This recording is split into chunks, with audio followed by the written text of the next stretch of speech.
प्यारे बच्चों, सुप्रभात। 12th class physics. तो कल हमने किया था, कहां तक किया था? कल हमने किया था गॉस लॉ। गॉस लॉ कहता है कि total electric flux phi E dot NdS is equal to Q by epsilon naught. यही था, है ना? क्लियर? आज फिर हमने इसकी एक एप्लीकेशन की थी, electric field intensity due to a long thin wire की थी ना, due to a long thin charged wire. एक एप्लीकेशन की थी, उसमें हमने इलेक्ट्रिक फील्ड इंटेंसिटी निकाली थी उस वायर की वजह से lambda upon 2 pi epsilon naught r. Clear है? आज हम इसकी सेकंड एप्लीकेशन करते हैं, second application of Gauss law. Second application क्या है? Electric field intensity due to a hollow spherical shell.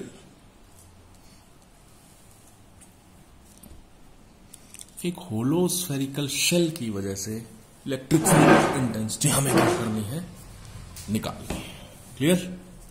चलिए, तो एक होलो स्फेरिकल शेल की वजह से जब हम इलेक्ट्रिक फील्ड इंटेंसिटी निकालेंगे, मान लीजिए हमारे पास एक होलो स्फेरिकल शेल है जिसकी रेडियस है कैपिटल R और सेंटर पे चार्ज है Q।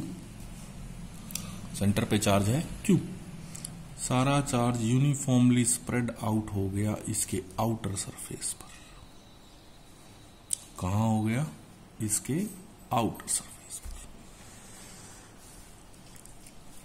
Let us consider a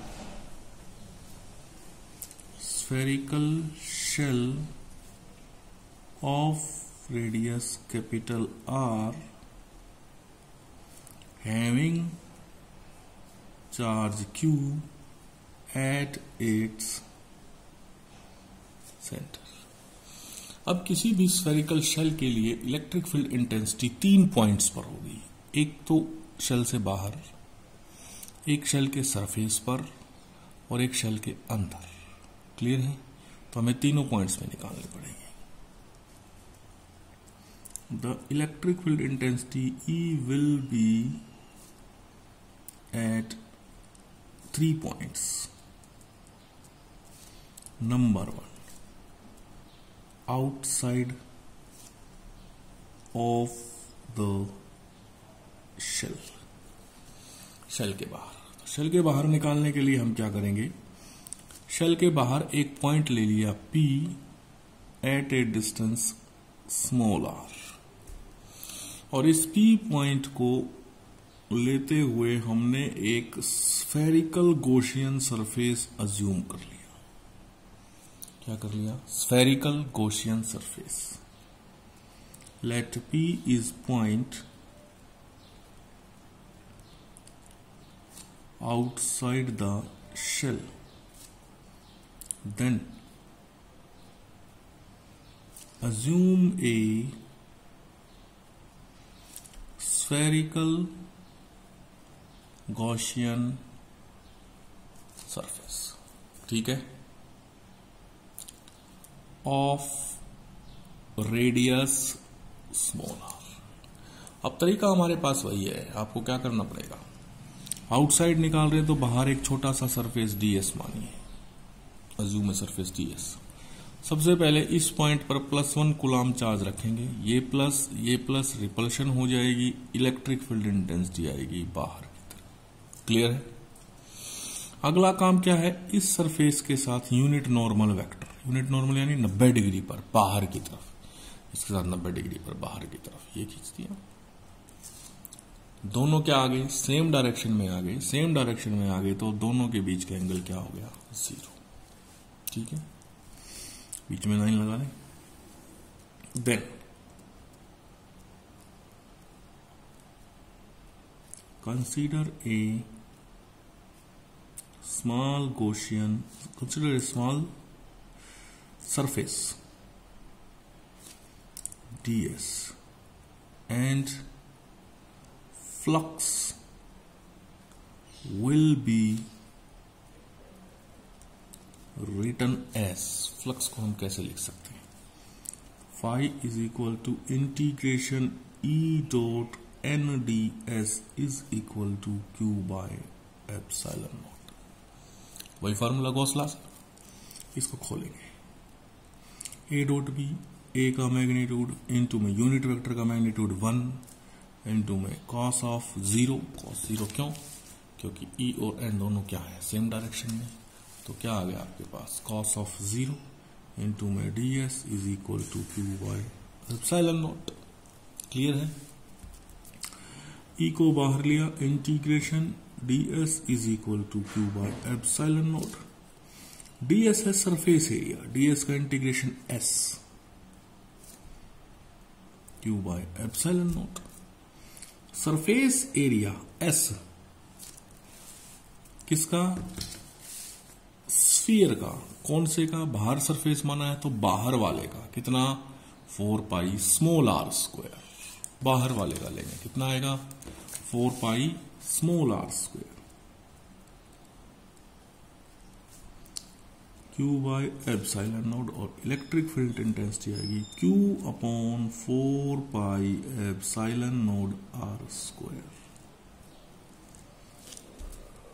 ठीक है, इसको मैं यूं भी तो लिख सकता हूं, 1 upon 4 pi epsilon naught Q by r square, ये भी लिख सकता हूं, और इसको मैं ये भी लिख सकता हूं, E is equal to 1 upon 4 pi epsilon naught हो गया K Q by r square. यानी देखिए क्या हुआ हमारे पास यहां, जब आउटसाइड द शेल निकाला हमने, आउटसाइड द शेल, तो वैल्यू आई है आपके पास K Q by r square. ये तो सेम वही होगी, एक चार्ज Q की वजह से r डिस्टेंस पर P पॉइंट पर K Q by r square. यानी पूरा शेल कैसे बिहेव कर रहा है, एज ए पॉइंट चार्ज, कैसे बिहेव कर रहा है, एज ए पॉइंट चार्ज, यानी एक चार्ज की तरह बिहेव कर रहा है पूरा shell. So the whole shell is behaving as point charge। ठीक है, तो ये की वैल्यू आ गया आपके पास K Q by r square या Q upon 4 pi epsilon naught r square. अब जब हमने इनफाइनाइट लॉन्ग वायर वाला किया था, लॉन्ग थिन वायर वाला, तो हमने लिया था lambda is linear charge density, क्योंकि उसकी लेंथ थी। इसका क्या है, सरफेस एरिया, तो यहां पर सरफेस चार्ज डेंसिटी आएगी। Let sigma is surface charge density, that is sigma is charge upon area. Charge तो क्यू दे रखा है हमने, एरिया बाहर लिया है सरफेस, तो बाहर वाला, ठीक है, यहां पर हमने बाहर वाला लिया, लेकिन चार्ज हमने किसको दे रखा है, अंदर वाले को दे रखा है, बाहर तो हमने अज्यूम किया है। तो surface sigma, surface charge density किसकी है, अंदर वाले की है, अंदर वाले की है, तो एरिया अंदर वाले का आएगा 4 पाई कैपिटल R स्क्वायर। ठीक है, और यहां से Q की वैल्यू क्या आ गई, सिग्मा इंटू में 4 पाई कैपिटल R स्क्वायर। फिर से सुनिए, यहां पे तो सरफेस एरिया हमने लिया है स्मॉल r, क्यों, क्योंकि ds हमने बाहर वाला माना है, माना ds बाहर वाला। ठीक है, अब हम क्या लेंगे, चार्ज अपॉन एरिया सिग्मा जब लेंगे तो कैपिटल R, क्यों, क्योंकि चार्ज तो हमने अंदर वाले स्फीयर को दिया है, सरफेस चार्ज डेंसिटी अंदर वाले की है, तो कैपिटल R। ठीक है, पुट कर देंगे यहां पर, पुट इन इक्वेशन 1, E की वैल्यू आएगी आपके पास, Q की जगह रख दिया हमने सिग्मा इंटू में 4 पाई R स्क्वायर अपॉन में 4 pi epsilon naught R square. 4 pi से 4 पाई कट हो गया। Electric field intensity outside the shell आई है आपके पास सिग्मा आर स्क्वायर अपॉन में एप्सिलॉन नॉट आर स्क्वायर। ये आ गया आपके पास out of the shell. Clear हुआ? आया समझ में? आगे अगर हम करते हैं second case,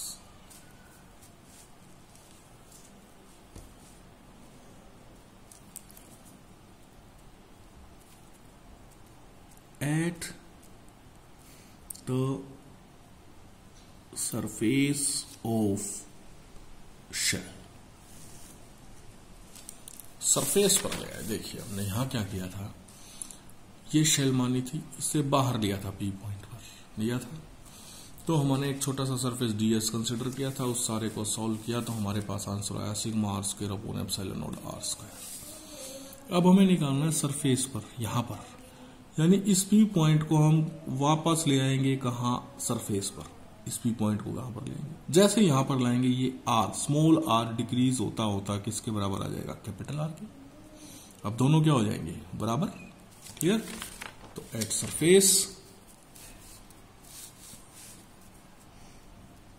eight surface small r is equal to capital R. So electric field intensity at surface will be equal to sigma r square upon epsilon node r square। r equal है, cut गया, will be equal to sigma by epsilon node।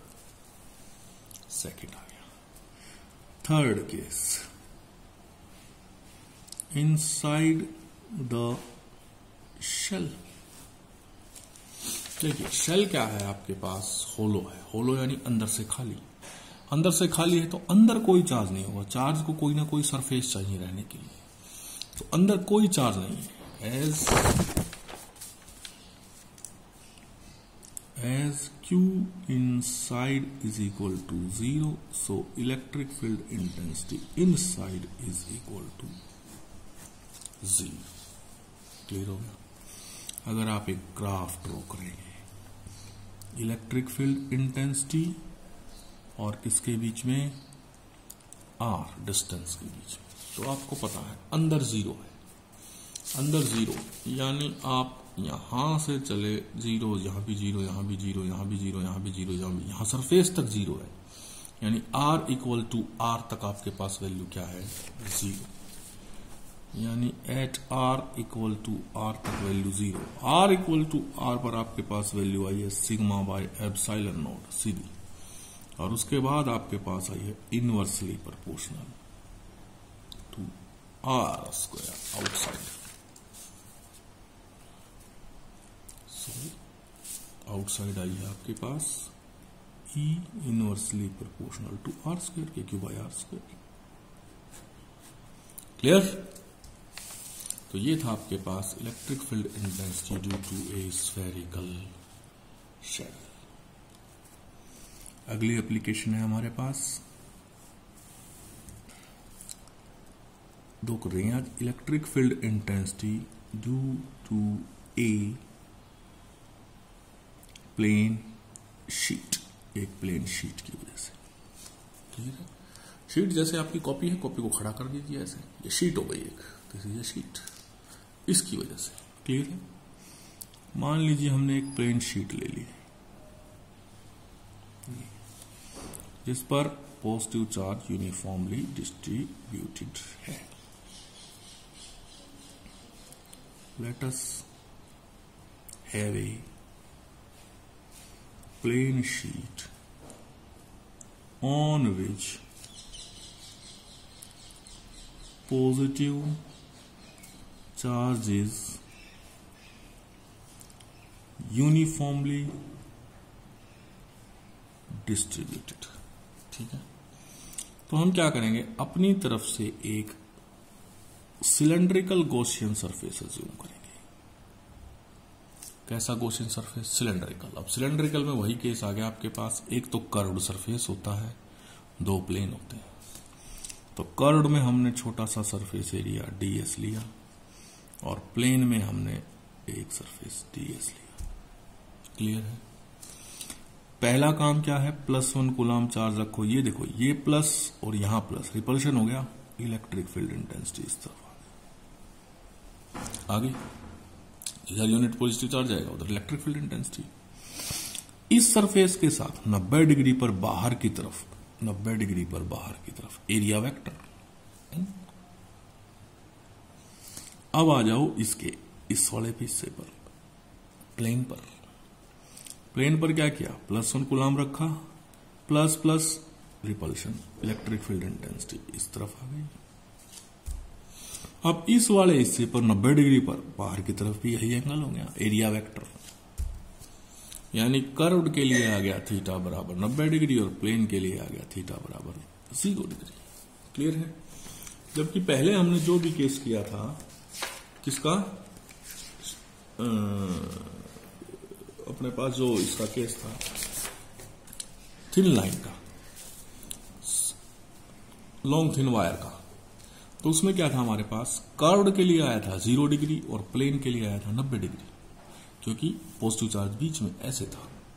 इस case में उल्टा हो गया हमारे पास। देखो, curve के लिए आया 90 डिग्री, जबकि यहां कर्व के लिए था 0 डिग्री, और प्लेन के लिए आया 0 डिग्री, जबकि यहां प्लेन के लिए था 90 डिग्री। ठीक है? क्लियर? देन अज्यूम ए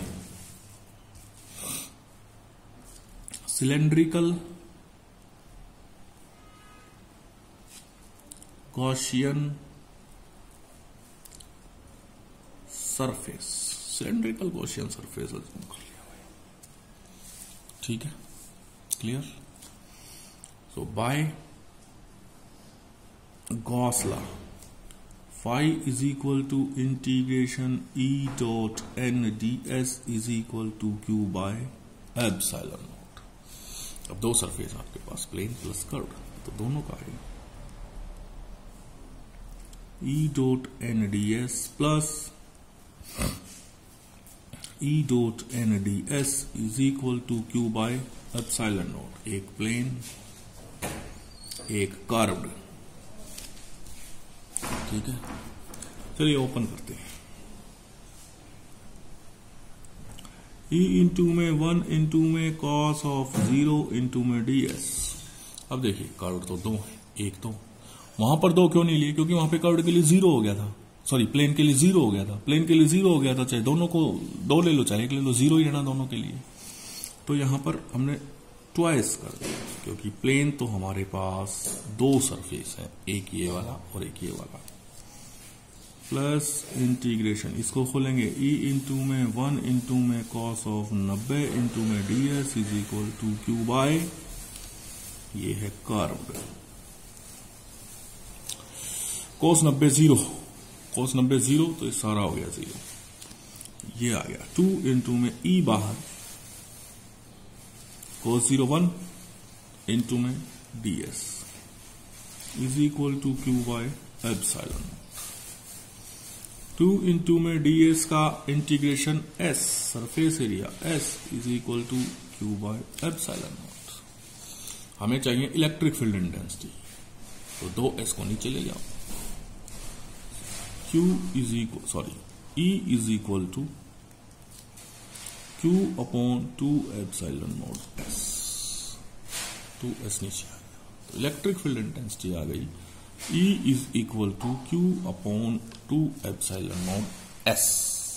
आगे अब वहां तो किसी में हमने 2 पाई आर लिख दिया, वहां 4 पाई आर स्क्वायर लिख दिया, यहां सरफेस एरिया का फॉर्मूला क्यों नहीं लिखा, क्योंकि हमें नहीं पता शीट कैसी है। हो सकता है शीट रेक्टेंगुलर हो तो लंबाई गुणा चौड़ाई सरफेस एरिया, हो सकता है शीट स्क्वायर हो तो a का स्क्वायर, हो सकता है शीट सर्कुलर हो तो पाई आर स्क्वायर, अलग अलग सरफेस एरिया आएगा, इसलिए हमने s लिख दिया। Now sigma is surface charge density. Sigma क्या है, surface charge density. Sigma is equal to charge upon area s, तो Q is equal to sigma s। अब यहां पे s ही रख, क्योंकि पता नहीं कैसी शीट है, and E is equal to, यहां पुट कर दो सिग्मा s को, sigma s upon 2 epsilon naught s, s से s गया, E is equal to sigma upon 2 epsilon naught. ये आ गई आपके पास क्या, electric field intensity due to a sheet. Clear है? इन दोनों को पढ़ें और कॉपी में उतारें। आपको फिर बता रहा हूं कि गॉस लॉ और गॉस लॉ की एप्लीकेशंस ऑफ गॉस लॉ, ये की है इनफाइनाइट लॉन्ग थिन वायर वाली अभी हमने, एक की हमने होलो स्फेरिकल शेल वाली, तीसरी हमने की है प्लेन शीट वाली, और इसके बाद हम इसका ही एक और केस करेंगे। इनमें से एक पेपर में जरूर से जरूर आती है। क्लियर है? समझ में?